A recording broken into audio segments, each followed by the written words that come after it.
Hello friends, welcome back to my channel. Friends, ನೀವು ನೋಡ್ತಾ ಇದ್ರ all in one tips channel. Friends, ಇವತ್ತಿನ ವಿಡಿಯೋದಲ್ಲಿ ಕ್ಲೀನಿಂಗಲ್ಲಿ ಯೂಸ್ ಆಗುವಂಥ ಕೆಲವೊಂದು ಟಿಪ್ಸ್ಗಳು ಹಾಗೆಯೇ ಸಮ್ಮರಲ್ಲಿ ಯೂಸ್ ಆಗುವಂಥ ಟಿಪ್ಸ್ಗಳನ್ನು ತಿಳಿಸ್ತಾ ಇದ್ದೀನಿ. ಸೊ ಈ ಎಲ್ಲ ಟಿಪ್ಸ್ಗಳು ಗೊತ್ತಿಲ್ಲದೆ ನೀವು ತುಂಬ ಟೈಮ್ ಹಾಗೂ ಹಣನ ವೇಸ್ಟ್ ಮಾಡಿದ್ದೀರಾ. ಸೊ ಈ ಟಿಪ್ಸ್ಗಳು ಮೊದಲೇ ಗೊತ್ತಿದ್ದರೆ ಚೆನ್ನಾಗಿತ್ತು ಅಂದ್ಕೊಳ್ತೀರಾ. ಅಷ್ಟು ಯೂಸ್ಫುಲ್ ಆಗುವಂಥ ಟಿಪ್ಸ್ಗಳನ್ನು ಇವತ್ತಿನ ವಿಡಿಯೋದಲ್ಲಿ ತಿಳಿಸ್ತಾ ಇದ್ದೀನಿ. ಸೊ ಹಾಗಾಗಿ ನೀವು ವಿಡಿಯೋನ ಎಲ್ಲಿ ಸ್ಕಿಪ್ ಮಾಡದೆ ನೋಡಿ. ಈ ಎಲ್ಲ ಟಿಪ್ಸ್ಗಳು ನಿಮಗೆ ಖಂಡಿತ ಯೂಸ್ಫುಲ್ ಆಗುತ್ತೆ. ಓಕೆನಾ? ಸೊ ಫ್ರೆಂಡ್ಸ್, ಬನ್ನಿ ಹಾಗಾದರೆ ತಡ ಮಾಡ್ದೇನೆ ಮೊದಲೇ ಟಿಪ್ ಯಾವುದಂತೇಳಿ ನೋಡ್ಕೊಂಬರೋಣ. ಈ ರೀತಿ ಕ್ಯಾಪ್ಸಿಕಮ್ನ ಕಟ್ ಮಾಡಬೇಕಾದ್ರೆ ಬೀಜ ಸಪ್ರೇಟ್ ಆಗೋದೇ ಇಲ್ಲ. ಸೊ ನೀವು ಅವಾಗ ನಾನು ವಿಡಿಯೋದಲ್ಲಿ ತೋರಿಸಿದಾಗೇನೆ ಈ ರೀತಿ ಸೆಂಟ್ರಲ್ಲಿ ಒಂದು ಸೈಡ್ ಕಟ್ ಮಾಡಿ ನೀವು ಎರಡೂ ಕಡೆನೂ ಈ ರೀತಿ ಕಟ್ ಮಾಡ್ಕೊಳ್ಳೋದ್ರಿಂದ ಬೀಜ ಸಪ್ರೇಟ್ ಆಗುತ್ತೆ. ಹಾಗೆಯೇ ಕ್ಯಾಪ್ಸಿಕಮ್ ಕೂಡ ಉದ್ದುದ್ದಾಗಿ ನೀಟಾಗಿ ಕಟ್ ಆಗುತ್ತೆ. ಇದನ್ನು ನೀವು ಸ್ಯಾಂಡ್ವಿಚ್ ಮಾಡೋದಕ್ಕೆ ಅಥವಾ ಈ ರೀತಿ ಕರೀಸ್ಗಳನ್ನು ಮಾಡುವಾಗ ಈ ರೀತಿನೇ ಉದ್ದುದ್ದಾಗಿ ಕಟ್ ಮಾಡ್ಕೊಳ್ಬೇಕಾಗುತ್ತೆ. ಆವಾಗ ನೀವು ಈ ಒಂದು ಟಿಪ್ಸ್ನ ಟ್ರೈ ಮಾಡ್ಬೋದು. ಸೊ ಖಂಡಿತ ಯೂಸ್ಫುಲ್ ಆಗುತ್ತೆ. ಓಕೆನಾ? ಸೊ ನೆಕ್ಸ್ಟ್ ಟಿಪ್ ಬಂದು ಇಲ್ಲಿ ನೋಡ್ತಾ ಇರ್ಬೋದು, ಈ ರೀತಿ ನಾವು ಹಾಲನ್ನು ಕಾಯಿಸಿ ಎಪ್ಪಾಕಬೇಕಂದ್ರೆ ಒಂದೊಂದ್ಸರಿ ಮೊಸರು ಇರೋದಿಲ್ಲ.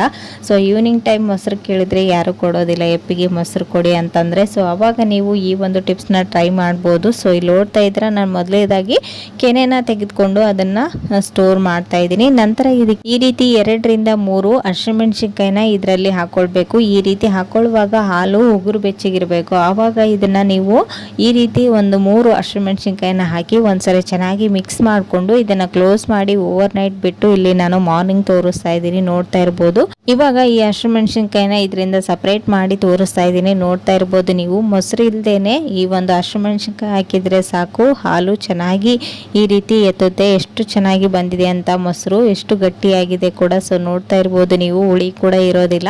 ಸೊ ಇವಾಗ ಇದನ್ನ ನೀವು ಫ್ರಿಡ್ಜಲ್ಲಿ ಸ್ಟೋರ್ ಮಾಡಬೇಕು. ಇಲ್ಲಾಂದ್ರೆ ಒಂದು ಪಾತ್ರೆಯಲ್ಲಿ ನೀರನ್ನು ಹಾಕಿ ಇಡೋದ್ರಿಂದ ಈ ಸಮ್ಮರ್ ಟೈಮಲ್ಲಿ ಮೊಸರು ಬೇಗನೆ ಹುಳಿ ಆಗೋದಿಲ್ಲ. ಒಂದೊಂದ್ಸಲ ಎಪ್ಪಾಕೋದಕ್ಕೆ ಮೊಸರು ಇಲ್ಲ ಅಂತಂದಾಗ ನೀವು ಈ ಒಂದು ಟಿಪ್ಸ್ನ ಟ್ರೈ ಮಾಡ್ಬೋದು. ಸೊ ಖಂಡಿತ ಯೂಸ್ಫುಲ್ ಆಗುತ್ತೆ. ಸೊ ನೋಡ್ತಾ ಇರ್ಬೋದು ಎಷ್ಟು ಚೆನ್ನಾಗಿ ಬಂದಿದೆ ಅಂತೇಳಿ.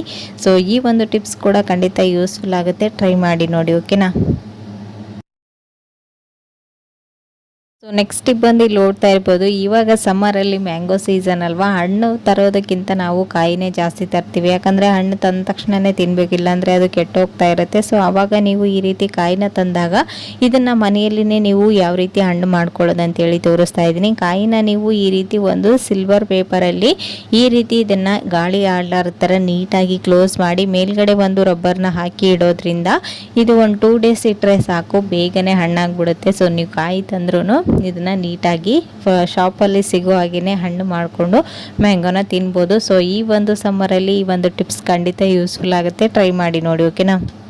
ಸೊ ನೆಕ್ಸ್ಟ್ ಟಿಪ್ ಬಂದು ಇಲ್ಲಿ ನೋಡ್ತಾ ಇರ್ಬೋದು, ಈ ರೀತಿ ಕಾಪರ್ ಸ್ಟೀಲ್ ಇರುವಂತಹ ಪಾತ್ರೆಗಳು ಇವಾಗ ಟ್ರೆಂಡಲ್ಲಿದೆ. ಹಾಗೆಯೇ ಅಡುಗೆ ಮಾಡೋದಕ್ಕೂ ಕೂಡ ಚೆನ್ನಾಗಿರುತ್ತೆ. ಇದಕ್ಕೆ ಗ್ಯಾಸ್ ಜಾಸ್ತಿ ವೇಸ್ಟ್ ಆಗೋದಿಲ್ಲ. ಸೊ ಈ ರೀತಿ ಪಾತ್ರೆಗಳನ್ನು ನಾವು ಡೈಲಿ ಯೂಸ್ ಮಾಡ್ದಂಗೆಲ್ಲ ಈ ರೀತಿ ಕಪ್ಪಾಗಿ ಇದರ ಒಂದು ಶೈನಿಂಗ್ ಹಾಳಾಗ್ತಾ ಇರುತ್ತೆ. ಸೊ ಅದನ್ನು ನಾನು ಈಸಿಯಾಗಿ ಯಾವ ರೀತಿ ಕ್ಲೀನ್ ಮಾಡ್ಕೊಳ್ಳೋದು ಅಂತೇಳಿ ತೋರಿಸ್ತಾ ಇದ್ದೀನಿ. ಇಲ್ಲಿ ನೋಡ್ತಾ ಇದ್ರೆ ಈ ಕಾಪರ್ ಇರುವಂತಹ ಪ್ಲೇಸಲ್ಲಿ ಒಂದು ಅರ್ಧ ಟೇಬಲ್ ಸ್ಪೂನಷ್ಟು ಅಡುಗೆ ಸೋಡಾ, ಒಂದು ಅರ್ಧ ಟೇಬಲ್ ಸ್ಪೂನಷ್ಟು ಸಾಲ್ಟನ್ನು ಹಾಕಿ ನಂತರ ಈ ರೀತಿ ನಿಂಬುನ ತಗೊಂಡು ನೀಟಾಗಿ ಈ ರೀತಿ ಉಜ್ಜುತ್ತಾ ಬಂದರೆ ಈ ಕಾಪರ್ ನೀಟಾಗಿ ಕ್ಲೀನ್ ಆಗುತ್ತೆ. ನೀವು ಪೂಜಾ ಸಾಮಾನುಗಳನ್ನು ಕೂಡ ಈ ರೀತಿನೇ ಕ್ಲೀನ್ ಮಾಡ್ಕೊಳ್ಬೋದು.